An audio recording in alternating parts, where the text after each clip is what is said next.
Welcome to part 5 of this F1 2023 season review.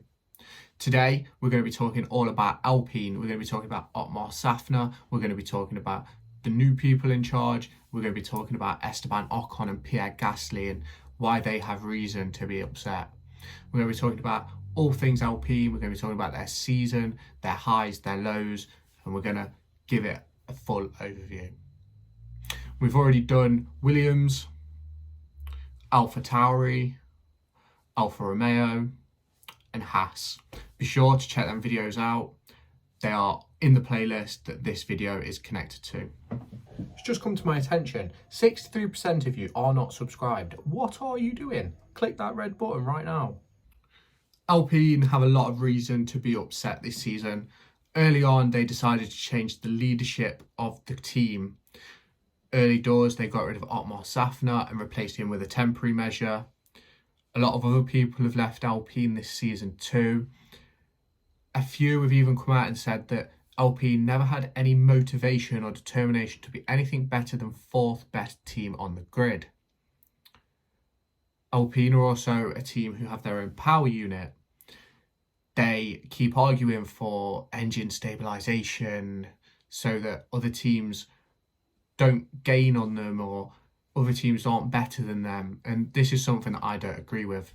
I don't agree with Honda's engine freeze that was bought in at the end of 2021, and I certainly don't agree with engine stabilisation. This isn't a spec series. So Alpine have the two drivers of Pierre Gasly and Esteban Ocon. It was an interesting pairing to begin with because it's publicly known that these two aren't the best of friends and don't get on. We knew there'd be a bit of fire if teams made decisions to support the other one more than the other one. It would cause problems.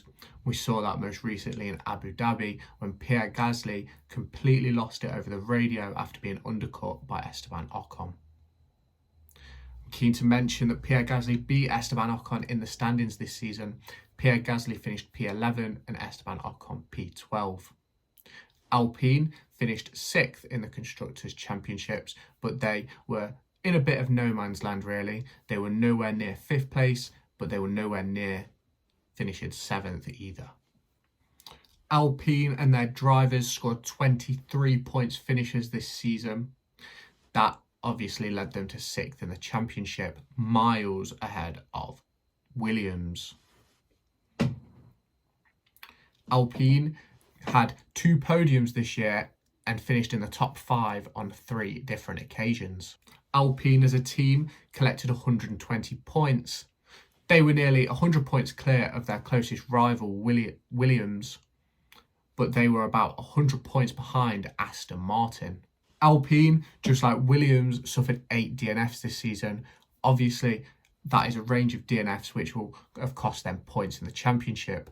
They could quite easily be a lot closer to Aston Martin if it wasn't for these occasions. Alpine had an average finish position of 11.27 and an average qualifying position of 11.11. They were a very consistent team when they were able to finish races, and both drivers showed that they are capable of much more than the car is giving them. There are 2 drivers who are very capable. Pierre Gasly came through the Red Bull Academy. Esteban Ocon came up with Toto Wolff through Mercedes. Alpine will be very disappointed with their season as a fan base and the drivers. They were hoping to bridge the gap to those teams above them. They were hoping to get closer to McLaren, get closer to Mercedes, and even earlier in the season, they said that they thought they could beat Mercedes this season. However, as the season showed, Alpine just stabilised. They didn't gain, they didn't lose, they were just sort of always in the same place. Something that I'm keen to know is some employees that left Alpine early on in the season have made it clear that they didn't feel a determination and a motivation from Alpine to finish any higher than 4th. Some of these employees have now left to join pastures new. One joined Williams, who finished P7, but they are aiming for much bigger and brighter things under James Vowles. Now, let's talk about the drivers. Pierre Gasly and Esteban Ocon. They weren't the best of friends growing up. They still aren't the best of friends now, but they have kept quite a professional relationship this season. Both Pierre Gasly and Esteban Ocon have finished on the podium once each this season. Pierre Gasly was able to finish in the top 5 once, whereas Esteban Ocon did it on 2 different occasions. It's interesting, and something that I found while researching this project was Pierre Gasly finished in the points 11 times, Esteban Ocon 12 times. They also finished P11 and P12 in the Drivers' Championships, Pierre Gasly in 11th as previously mentioned and Esteban Ocon in 12th. Pierre Gasly picked up 62 points for the team this season. He suffered 2 DNFs. He had an average finish position of 11.18 and an average qualifying position of 12.45. Esteban Ocon, on the other hand, finished in the points 12 times. He only collected 58 points, just 4 points behind his teammate Pierre Gasly. That shows that these two are a clear match. They're consistently level with each other, and that is a thing that may cause problems for Alpine in the future. We saw at Abu Dhabi, Esteban Ocon undercut Pierre Gasly by 5 seconds. Pierre Gasly was unable to gain this time back as a result of some damage that he sustained in an accident with Lewis Hamilton when locking up. Esteban Ocon had 6 DNFs this season. Without those DNFs, it is clear that he would have probably finished ahead of Gasly this season. He had an average finish position of 10.68. That is a lot higher than Pierre Gasly's. He had an average qualifying position of 11.18. That is just a little bit lower than Pierre Gasly's.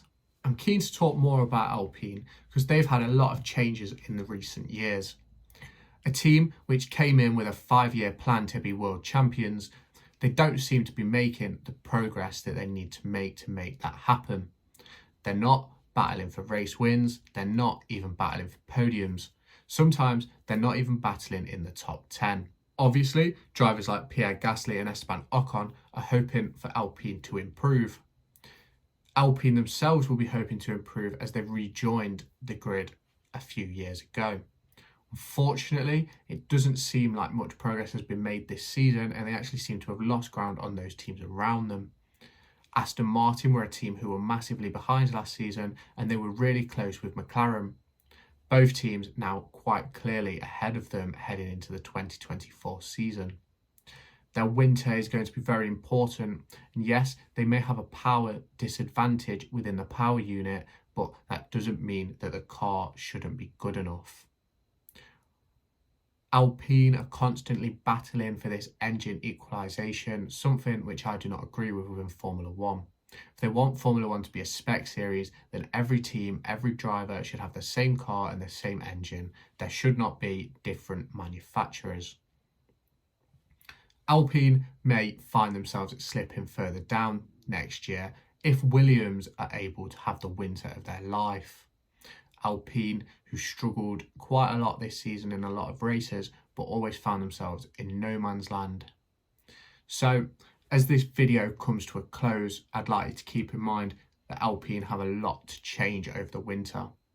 If they want to finish anywhere near the likes of Aston Martin, Ferrari, McLaren and Mercedes, they need to have a really impressive winter period heading into testing. So, we're going to end off there. Let's take a look into the next video, which is going to be part 6, 7. It might be part 6, it might be part 7, I'm not really sure, but it will be Aston Martin. They're going to be the next one, so keep your eyes peeled. That will be released at the same time tomorrow on this YouTube channel. Keep your eyes out on my Twitter, my TikTok, and you'll see when the video is live. So, thank you for watching. It's just come to my attention, 63% of you are not subscribed. What are you doing? Click that red button right now. Make sure to go and find me on TikTok, pictured here, and Twitter, pictured here. These are the places where I'll keep you all up to date with all my upcoming videos and my thoughts and feelings around the Formula 1 and football weekend.